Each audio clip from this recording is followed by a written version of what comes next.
In March of 2020, Tesla launched the Model Y, which has now topped the Kelley Blue Book's list of the 10 most popular electric cars. I was incredibly excited about a fully electric SUV that follows in the popularity of Tesla's best-selling electric vehicle, the Model 3. At the time of launch, I placed an order and was able to take delivery of my Model Y in June of 2020. My VIN is within the first 15,000 Model Ys built, which means that at the time I took delivery, Tesla had shipped enough vehicles to begin to identify and correct some of the issues in the initial Model Y rollout. At that time, the frequency of issues reported were abundant, which caused some new buyers to delay their delivery. And I'll be honest, I was a little nervous when my delivery date arrived, but knew that Tesla had been working quickly on production improvements. In fact, around the time of delivery, I read that Elon Musk had sent an email to Tesla employees highlighting the need to reduce rectifications on Model Y vehicles, meaning that there were too many requests for service of Model Ys after coming off the production line. Potential buyers considering a used Model Y today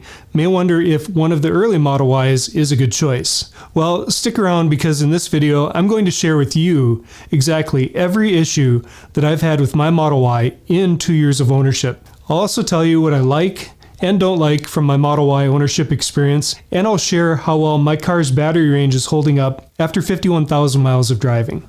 The first issue that I noticed was a small area of unpainted metal near the left headlamp. I did bring it back to the service center for warranty repair in July of 2020. The second issue that I had was a driver door release and hatch close issue. So the driver door button that opens the door wouldn't open it on the first press. I had to press it twice and nudge the door a little bit on the second press to get it to open the door from the inside. And the rear hatch wouldn't fully close. So I reported this to the service center. They checked it out and confirmed that everything was working properly. They also gave me some tips as far as opening the car and closing the hatch. And I haven't seen any issues since then. Also in the first month of ownership, I was leaving a parking lot, backing up, and I didn't notice that I was close to the curb on the left side of the vehicle. I turned the vehicle tires a little before I cleared the curb, and I had some curb damage from that rub. The fourth thing that I had really wasn't an issue. I wanted the car to connect to the new HomeLink garage door opener that I had installed, and so I bought a transmitter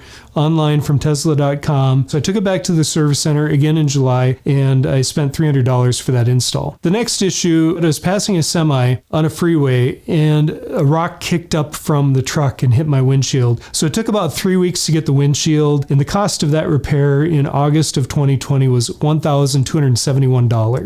The next issue that happened was some body damage to the rear hatch. I was in a parking lot, somebody backed into my vehicle, and there were 2 pea-sized dents on the body line near the license plate. This was not a warranty issue, but I did ask the service center if they could repair it, and they said no and referred me to a body shop. They also told me the parts are not restricted, so I could use a local body shop for the repair, which I did. And the cost of that was about $1,600. Now, I also noticed later that year that there was some body damage to the left front wheel well. I didn't repair that. It didn't affect the paint. There's a little bit of denting that I noticed around the wheel well. I suspect that it occurred when I was driving over a snow ridge that was plowed along the front of my driveway last winter. Following that, I had a service required message that appeared on the screen. So I brought it into the service center because I wasn't sure what was occurring with the vehicle. And they told me that they had a service bulletin to replace the refrigerant, pressure, and temperature sensors. This was updated by Tesla to enhance heating in cold weather climates. It didn't affect the vehicle's performance. And while the vehicle was there, they found that the front upper control arm ball joints had started to leak, and so they resealed that area, and both of those items are covered under warranty and done by the service center in November of 2021. Also around that time, I purchased new winter tires for the car because I was reaching about the life limit of the initial tires, and I needed to replace them anyways. So I bought 19-inch winter tires, and I wanted to have a different set of wheels that I could just easily swap out each season when the weather changed. So the second set of wheels with tire pressure monitoring and winter tires themselves cost about $2,550. I did buy those online from TireRack.com. I have no affiliation with them, and I did have them installed locally at a local tire shop.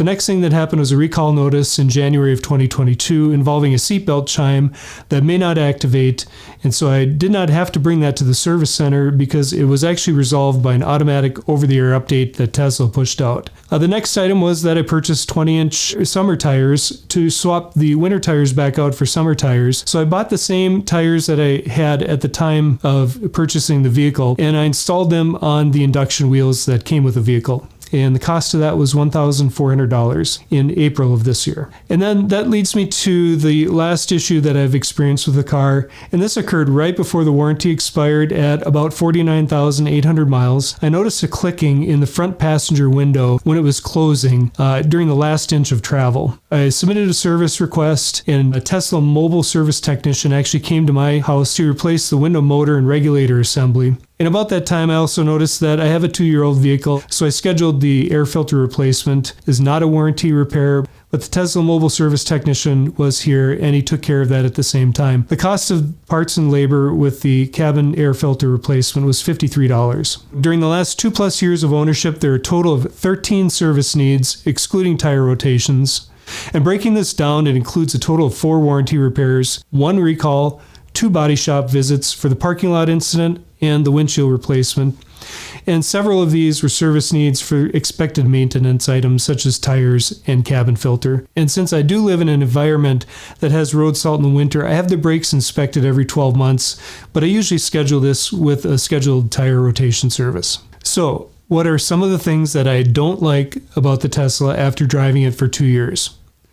Well, the first thing is wind and road noise. While it's not as noisy as a combustion engine vehicle, it could still be a bit noisy at highway speeds in excess of 60 miles an hour. The adaptive cruise control is the second thing that I would say I don't like as much in this car versus other vehicles. My wife doesn't like to drive with full self-driving, but she does like to use cruise control, and she finds it regularly frustrating that the car will suddenly slow down or phantom brake, sometimes reducing the speed by 20 to 30 miles per hour while on the highway for no apparent reason. The feature that functions like a traditional cruise control in a Tesla has built-in collision safety and does not function similar to that in other vehicles that I've owned, where the cruise control will maintain a set speed regardless of external road and environmental factors. The third thing that I don't really care in the 2 years of ownership is the excessive tire wear.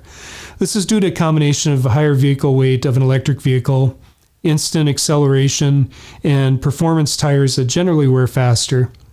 Now, it's recommended to replace the tires after 25,000 miles of driving, and we drove our first set of tires for 31,000 miles before we had our first tire change. The tires were in poor condition with threads or cords showing on the inside of the tires where the wear is the highest. And another caveat of the wear on the inside of the tires is that it's not very visible to you when you're looking at it from the outside of the vehicle. You'd need to get down behind the vehicle and actually look at the tires from the front or rear directly to see the wear. I also had an issue where one of the tires picked up a nail from the road and generally would hold pressure for maybe 2 to 3 days before needing to be inflated. And this was a little scary for me because Teslas don't have a spare tire from the factory in the car. So a flat tire on a road trip means that the car will likely need to be towed to a tire shop using a flatbed trailer, since towing a Tesla with the tires rolling on the ground is not a good idea, nor is it recommended by Tesla in the owner's manual.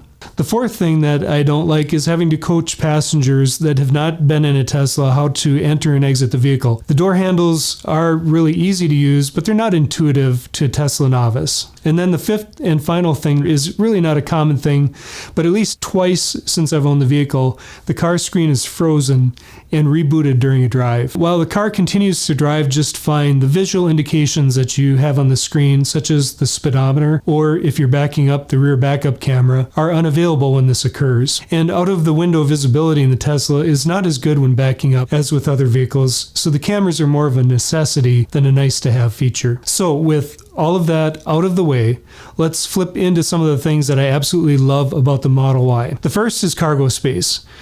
Other than driving a pickup truck or a large SUV, the Tesla Model Y has the most cargo space of any SUV that I've driven. This is due to a combination of the front trunk and rear subfloor spaces, in addition to the extra storage space that's available by lowering the rear seats. Speaking of which, lowering the rear seats is a very convenient thing to do, whether you're at the rear of the vehicle or at either of the two side doors of the vehicle. The second thing is acceleration. This is very smooth and zippy in a Tesla, and I've never had an issue matching highway traffic before merge when entering a freeway. The third item is technology features. While I didn't purchase the car initially with full self-driving, I added it soon after purchase because I wanted to experience the car's full technology and knew that the price of it would keep going up over time. And if you didn't see my previous video covering whether I think FSD is worth it, given the recent price increase to $15,000, I'll leave a link to it in the description below. I also enjoy getting new software updates over the air, which improves and adds features to the car with each update. The fourth thing is safety. This is a big win for Tesla. With top scores in the Model Y in both US and European testing, Tesla vehicles especially the Model Y, are some of the safest cars to drive today. This is due to a combination of vehicle design as well as collision avoidance features that are built into the autopilot software in the car. The fifth thing is lower operating expense. While the purchase price of a vehicle may steer some people away from buying a Tesla or other electric vehicle, the savings in fuel from the cost of electricity versus gas, as well as eliminating many of the maintenance needs of a combustion engine, makes the overall expense lower. With the resale value of Model Ys currently being very strong, chances are you won't see much depreciation over owning the vehicle, meaning that you'll recover more of the money spent at purchase if you do decide to sell the car. As far as battery replacements, this is very rare, and with an 8-year, 120,000 mile warranty on the battery, a replacement will not cost you anything if the battery fails to hold at least a 70% charge over that warranty period. And I can tell you after 51,000 miles of driving, with an average efficiency of 340 watt-hours per mile, my real-world range in the Tesla Model Y today is about 220 miles. But keep in mind that I drive in temperatures ranging from minus 34 degrees Celsius in the winter to a positive 40 degrees Celsius in the summer. This brings me to the last thing that I absolutely love about owning a Tesla: convenience.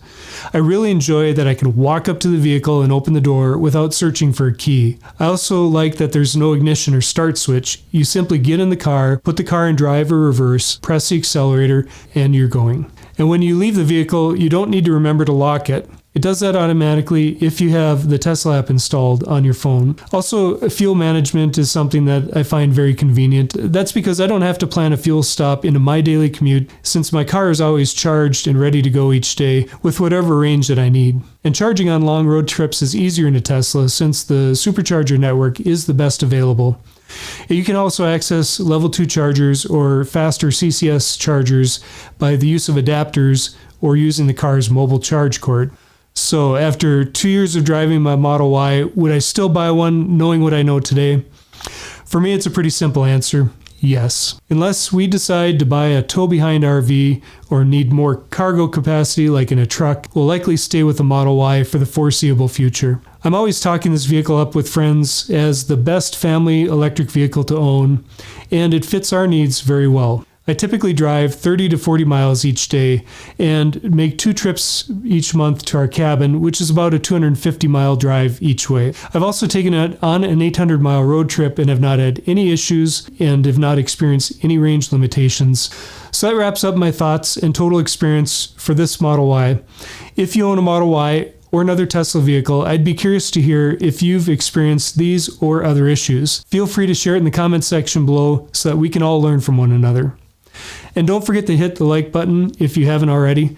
Thanks for watching, and I'll see you on the next one.